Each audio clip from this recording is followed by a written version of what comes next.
One of the reasons I love my work is that it's very goal-oriented. And when I'm working with someone for the very first time, I always want to know what their goal for our time together is, so I can serve as a guide that coaches them from where they are to where they want to be. And I say guide because I'm not telling people what to do. When I work, I am getting them to identify exactly what it is that they want and articulate it. And my job is to get them from point A to point B. It's so fun and so fulfilling. Sometimes I'll get answers like, I want to cope better with my stress, or I want to feel calmer and in better control of my life. I want to feel less rushed, less anxious, less tense, less pressured. I want to feel more present with the people that I love and care about. But you know what's very interesting? I'm noticing a common theme that has been coming up with the women I work with. And these are usually women who have poured so much into their families, their relationships, their careers, their businesses, and many of the other responsibilities that they have in their lives. And they'll say something that sounds like, I miss the old me, or I want my old self back. It's a recurring theme that I'm seeing. These women are usually high achievers and big givers. So in this episode, I'll be sharing how I guide these women to discovering or rediscovering the version of themselves they miss so desperately, or most times this is a version of themselves they never even knew existed. Welcome to Happy Without Medicine, and I'm your host, Dr. Yuandi, a medical doctor, therapist, and a fierce advocate for your happiness. My mission here is simple: to help professional women just like you create a life you're excited to wake up to. It's time to make the happiness you feel on the inside match the success others see on the outside.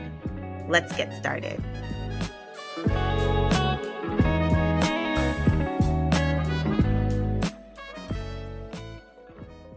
Show me a highly accomplished woman, and I'll show you a woman who has poured her heart and her soul into her work.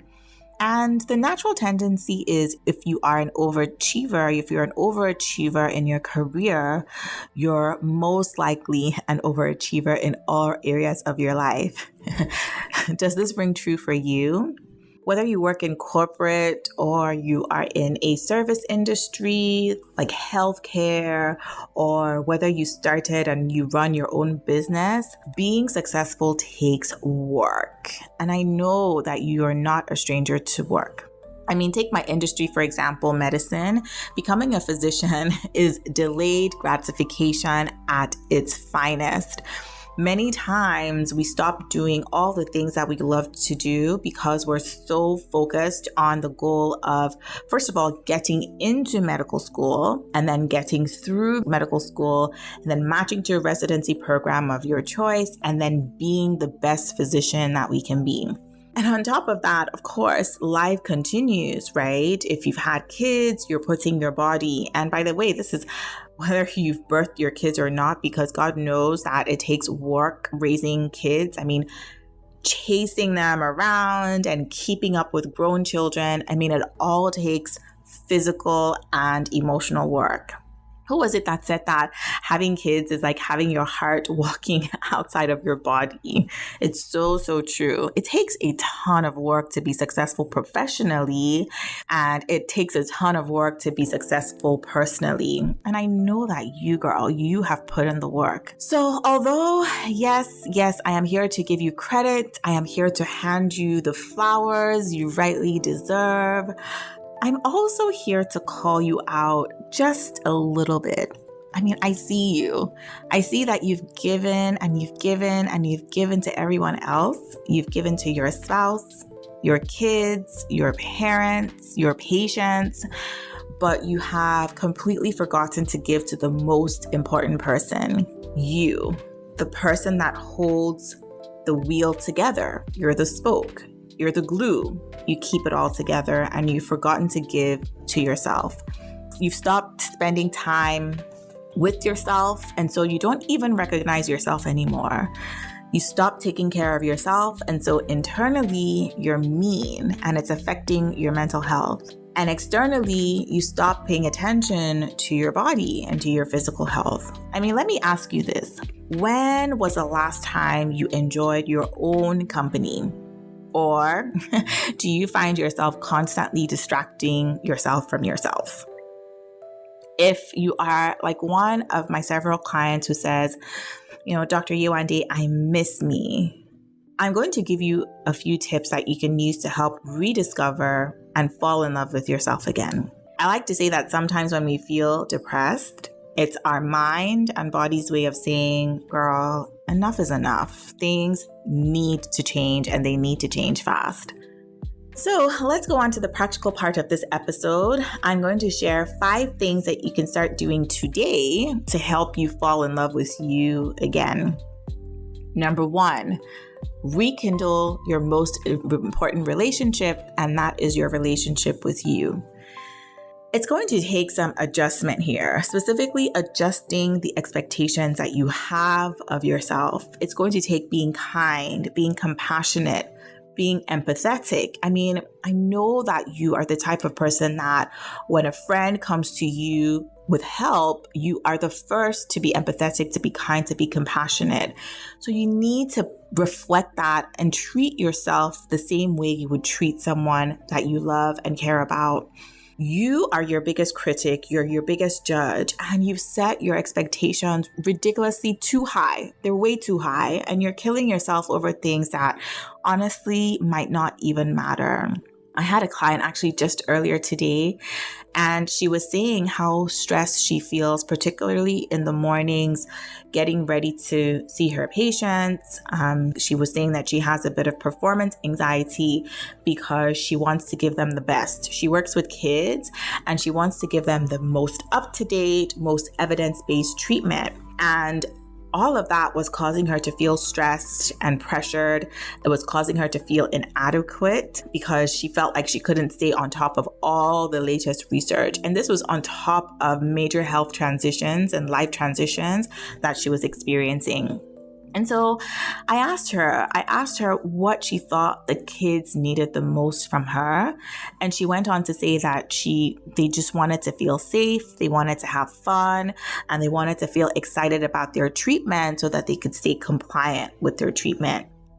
She said herself that they did not care that she was coming to them with the freshest, hot off the press, most evidence-based topics and treatment. I mean, this woman is an excellent clinician, and she was stressing herself over things that didn't actually matter in the long run.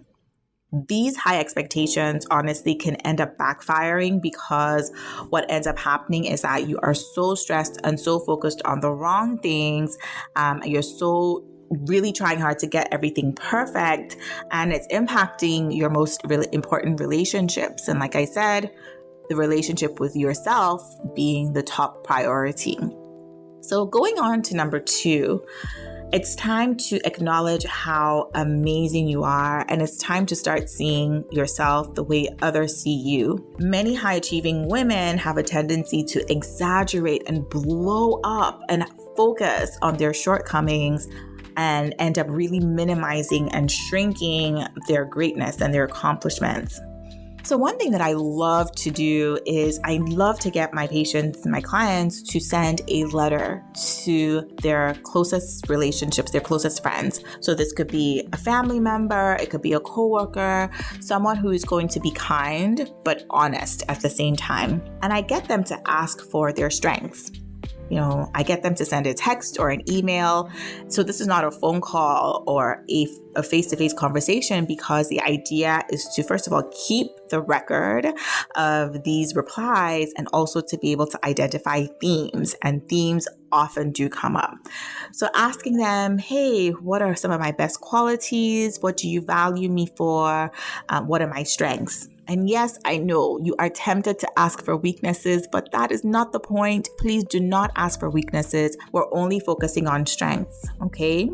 And so it's something that you can do too. Just draft an email, send it to your about 5 to 10 people, and get them to reply to you on the things that they value you for, what your strengths are, and the things that they like to come to you for. And I want you to start to see yourself the way other people see you. It's so, so, so important, because I bet you that your perception of yourself is actually quite skewed more to the negative. Let's bring it back to what's more real and what's more true. So number 3 is start setting boundaries. And I know this can be a really tough one. You're probably cringing at the word boundaries, right? But I know that especially if you identify as nice or giving, it's time to start setting those boundaries, okay? They're really important because as human beings, we have a fundamental need for respect. We have a fundamental need for our dignity to be recognized. But the problem is that if we don't train people to respect us, they never will. They want to, they might not want to, but the natural tendency is for people to take advantage. So they end up taking advantage of your time. They end up taking advantage of your niceness. The funny part is that when you start to set boundaries, people will love you and respect you for it. Maybe not right away, but eventually they will. And most importantly, you will love and you will respect yourself for it too. There was a client I worked with a couple of months ago, and she said that when she told her manager no about a project, get this, her manager actually said that she, quote, "I respect you for saying no," and that she was actually happy that she was protecting her time. Whether it's your kids, whether it's your extended family members, your church members, whether it is your colleagues, your boss, coworkers, you need to set your boundaries, because the truth is that if you don't respect your own time, no one else will. And speaking of fundamental human needs, number 4, the 4th tip that I want to share with you is you need to honor your physiological needs. And what do I mean by that? You need to rest. So sleep, getting adequate sleep. You need to move your body. So exercising at least 30 minutes a day. You need to eat nutritious meals and snacks. You need to stay hydrated, and you need to nurture your social connections. Even if you're an introvert like me who thinks that, you're okay without social events and that, it's all lies. It's all lies. Truthfully, you don't know what you're missing until things actually get really bad and you're sad, you feel lonely, and that's what we're trying to avoid. Nurturing healthy social connections is a fundamental physiological need. It's good for your mind, it's good for your body, it's good for everything. Other things that may not necessarily be physiological, but these are self-care things that will boost your mood, it's important to engage in those as well. So things like getting your nails done, things like getting your hair done, things like dusting off your epilator and going at those legs that have accumulated all that winter growth. Yeah, TMI, I know, but I'm talking to myself here too. So there you go. Or whether it's getting a facial, do something that makes you appreciate yourself. You need to establish routines and habits, because honestly, whether it's getting enough sleep, whether it's exercising, these things aren't just going to happen by themselves. You need to recreate systems and rhythms and habits that will help you support these things that you need to engage in, because whether you feel rested, when you look your best, when you feel your best, when you're exercised and blood is flowing to your brain and, all different parts of your body, and you're getting stronger and more agile, you honestly start to remember how amazing of a person you are. And finally, tip number 5, explore your hobbies, explore your interests. And this might mean reconnecting with old hobbies or rediscovering new ones by exploring things outside of your career and exploring things outside of your home life. And so, yes, maybe the past couple of years has been dedicated to professional development, or maybe you've taken parenting books and parenting courses and all of that. It's time to start exploring things that aren't related to any of that, something that you're doing for you. So whether it's picking up a language, or whether it's dancing or sewing or knitting, or whether like me, it's entrepreneurship, right? I remember when I first started dating my husband. So he's an architect by training. And there would be times when we would spend time together in the evenings after his work, and he would bring his work with him. Maybe I would read a book and he would roll up his sleeves of his button-down shirt, pull out his pencil and start sketching. And I would look at him so admiringly and with such, adoration and be like, wow, you're so creative. And then I would go on to say something like, oh, I don't have a creative bone in my body. But the truth is that when I became an entrepreneur, when I started to create content on social media and I got into graphics and design, it was like I unlocked this part of my brain that I never even knew existed, right? So I have designed journals, I have designed posts, I've created blogs, even this podcast, it's a part of me that I never knew existed. And so when you start to explore interests outside of your regular career and just your responsibilities, you never know where it's going to lead to.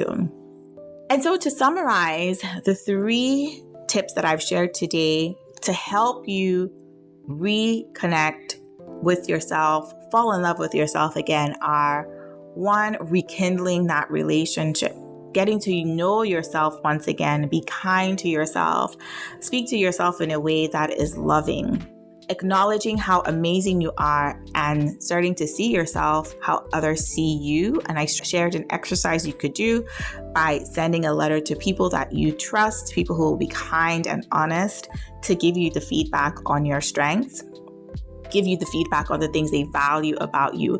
And the tendency might be to ask for professional strengths. Again, that is not what we're talking about. We're talking about the things that make you you. What do they love about you? I talked about protecting your time and energy by setting boundaries. I talked about honoring your physiological needs and doing things that make you feel good about yourself. And I also talked about exploring interests and hobbies outside of your regular responsibilities. So to end with a quote, there's something that I love to say, which is sometimes depression can be the mother of reinvention. And what that means is that, yes, depression can be a chemical imbalance and it can be a really debilitating diagnosis. But for those of us who feel depressed and don't really meet criteria for a clinical diagnosis, it can be an indication that we've veered off what is true to ourselves. We veered off the version of ourselves that is the most authentic, and it's time to reinvent and rediscover ourselves. And that's it for me today. Remember, and never forget that I stay fiercely advocating for your happiness. Until next time. Thank you for joining me, Dr. Yewande, on the Happy Without Medicine podcast this week.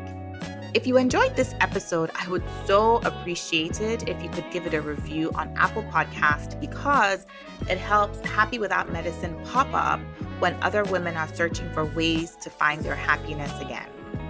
And visit happywithoutmedicine.com to view the complete show notes and other resources mentioned in today's episode.